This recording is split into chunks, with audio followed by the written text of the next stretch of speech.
আজকে বানাবো পালংয়ের কোফতা কারি।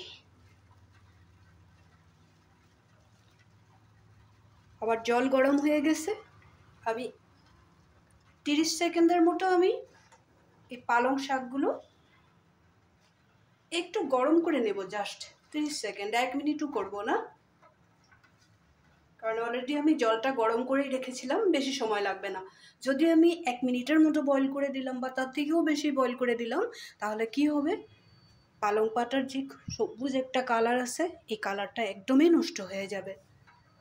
এক্ষুনি নামিয়ে দেবো আমি, দেখতে থাকো।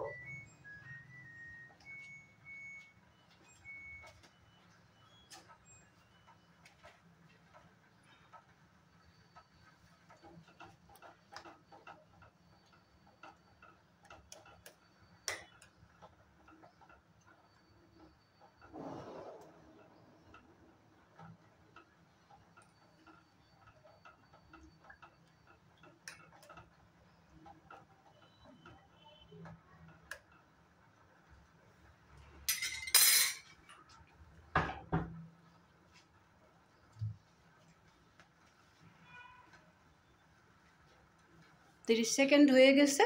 আমি এখন একটা এরকম স্ট্রেনারে নামিয়ে জলটা ছড়িয়ে নেব।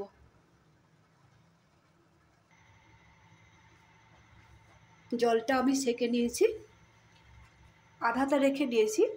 এটা আমি মিক্সিতে পেস্ট করে নেব, আর আধাটা আমি কোফতা বানিয়ে নেব।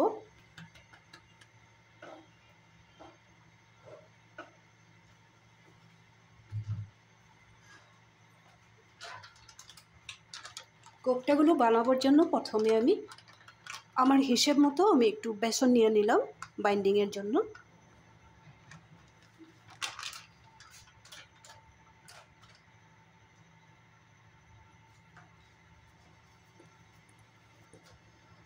একটু আলু সিদ্ধ রেডি করে রেখেছিলাম, আলু সিদ্ধটাও এখানে অ্যাড করব।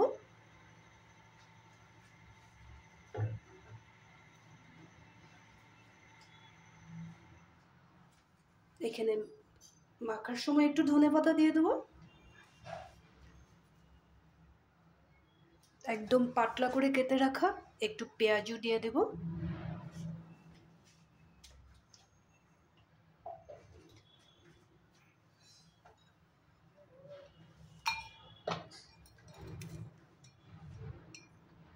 হিসেব মতো লবণ দিয়ে দিলাম।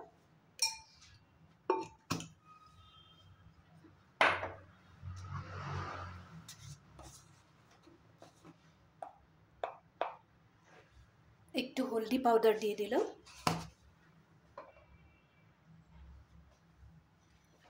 কোফতাগুলো সফট করার জন্য আমি একটু সাদা তেল দিয়ে দিলাম।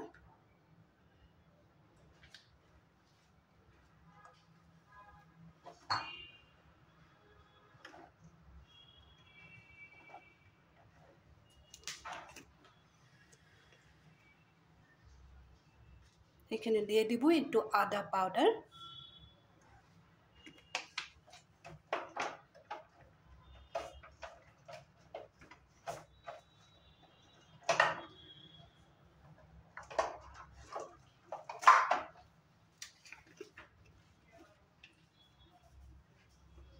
একটু দিয়ে দেব লঙ্কার গুঁড়া। সব কিছু আমার দেওয়া হয়ে গেল। এখন আমি সুন্দর করে মেখে কোফতাগুলো বানিয়ে নেব।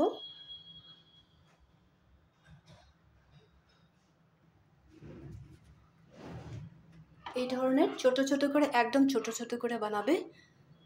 ছোট ছোট করে বানালে কি হবে, কোফতাগুলো ফ্রাই করার সময় ভিতরটাও বয়েল হয়ে যাবে, নাহলে কাঁচা ভাব থেকেই যাবে। এই ধরনের ছোট ছোট করে বানিয়ে নেবে। প্রায় আমার বানানো হয়ে গেছে।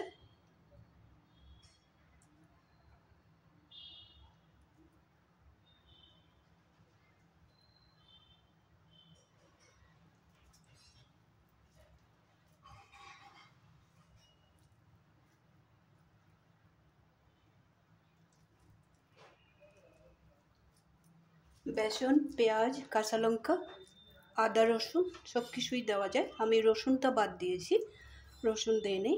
ধনেপাতাও দিয়েছি, লবণ আর সামান্য পরিমাণে সব কিছুর থেকে একটু একটু করে মশলা দেওয়া যায়। এটা মাখার সময় পালং পাতার থেকে যে জলটা বের হবে ওটা দিয়ে মাখা হয়ে যাবে, আলাদা কোনো জল দিতে হবে না, নাহলে বাইন্ডিং হবে না। এখানে আমি বেসন দিয়েছি, কর্নফ্লোরও দেওয়া যায়।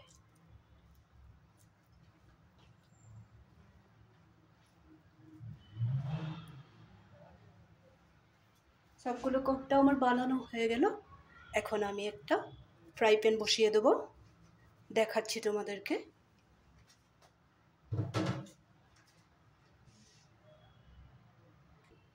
ফ্রাই প্যানটা গরম হয়ে গেছে, এখন আমি এখানে সাদা তেল দিয়ে দেবো। সরষের তেলও দিতে পারবে।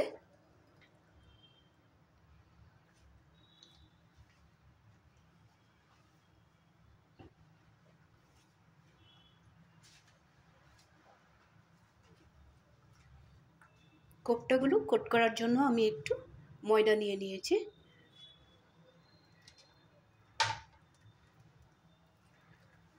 হাতে একটু তেল লাগিয়ে নিলাম, তেল লাগিয়ে কোফটাগুলো এক একটা করে আমি এখন কোট করে নেব।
এইভাবে কোট করে নেবে, তাহলে একটাও ফুলে যাবে না। তেলটা তো প্রথমেই গরম হয়ে গিয়েছিল, এখন আমি গ্যাসের ফ্লেমটা একটু কমিয়ে দেব, বাকিগুলো কোফটাও আমি এইভাবে ফ্রাই করে নেব। অপেক্ষা করো 1 মিনিট। কোফটাগুলো আমি দেখে নেব। কোফটাগুলো ফ্রাই করার সময় খুব বেশি ডোবা তেলে ফ্রাই করবে না,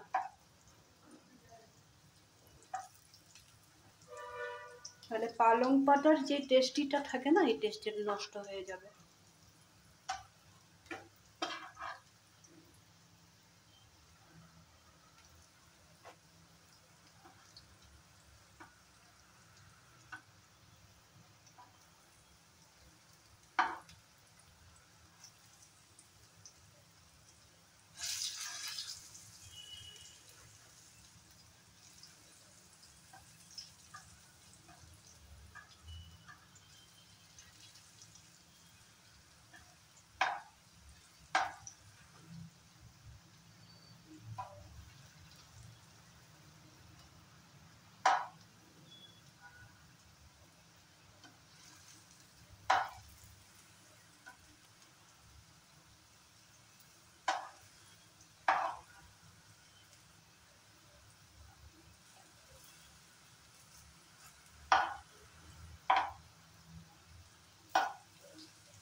কোফটাগুলো আমার প্রায় ফ্রাই করা হয়ে গেছে, আরও একটু সময় ফ্রাই করে নেব।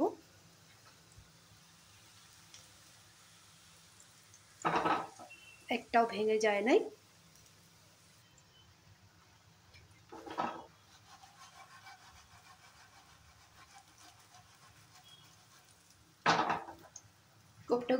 সুন্দর করে ফ্রাই করা হয়ে গেছে। কতটুকু তেল দিয়েছি মনে রাখবে, একদম বেশি তেল দিয়ে ফ্রাই করবে না। এখন আমি কোপ্তাগুলো তুলে নিব। তারপরে দেখো পরের স্টেপে আমি কি করি।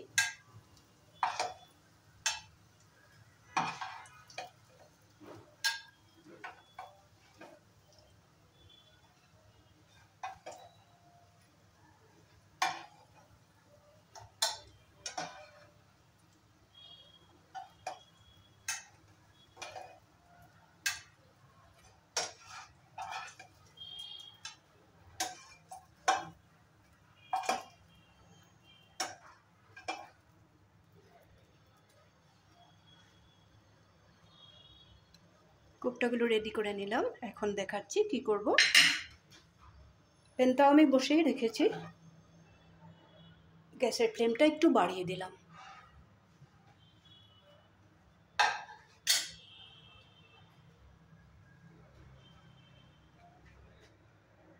আবার একটু সাদা তেল দিয়ে দিলাম। আরও একটা কথা বলে দিই, তোমরা কোপ্তা কারিটা ঘি দিয়েও বানাতে পারো। কারিটা বানাবার কথা বলছি। প্রথমে ধরো কোপ্তাগুলো তেল দিয়ে ফ্রাই করে নিলে, অল্প তেল দিয়ে। তারপরে যখন কারিটা বানাবে, কারিটা বানাবার জন্য আমি তেলেই দিলাম, তোমরা চাইলে ঘিও দিতে পারবে। এখন আমি পাতলা করে কেটে রাখা পেঁয়াজটা দিয়ে দেবো।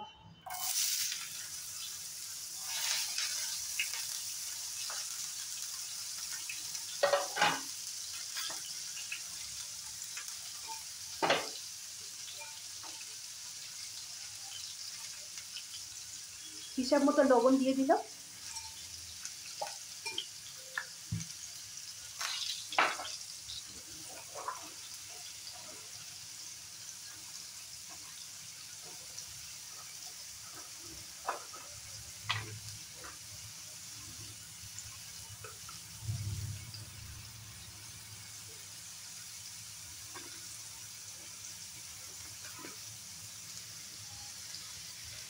একটু লঙ্কার গুঁড়া দিয়ে দিলাম।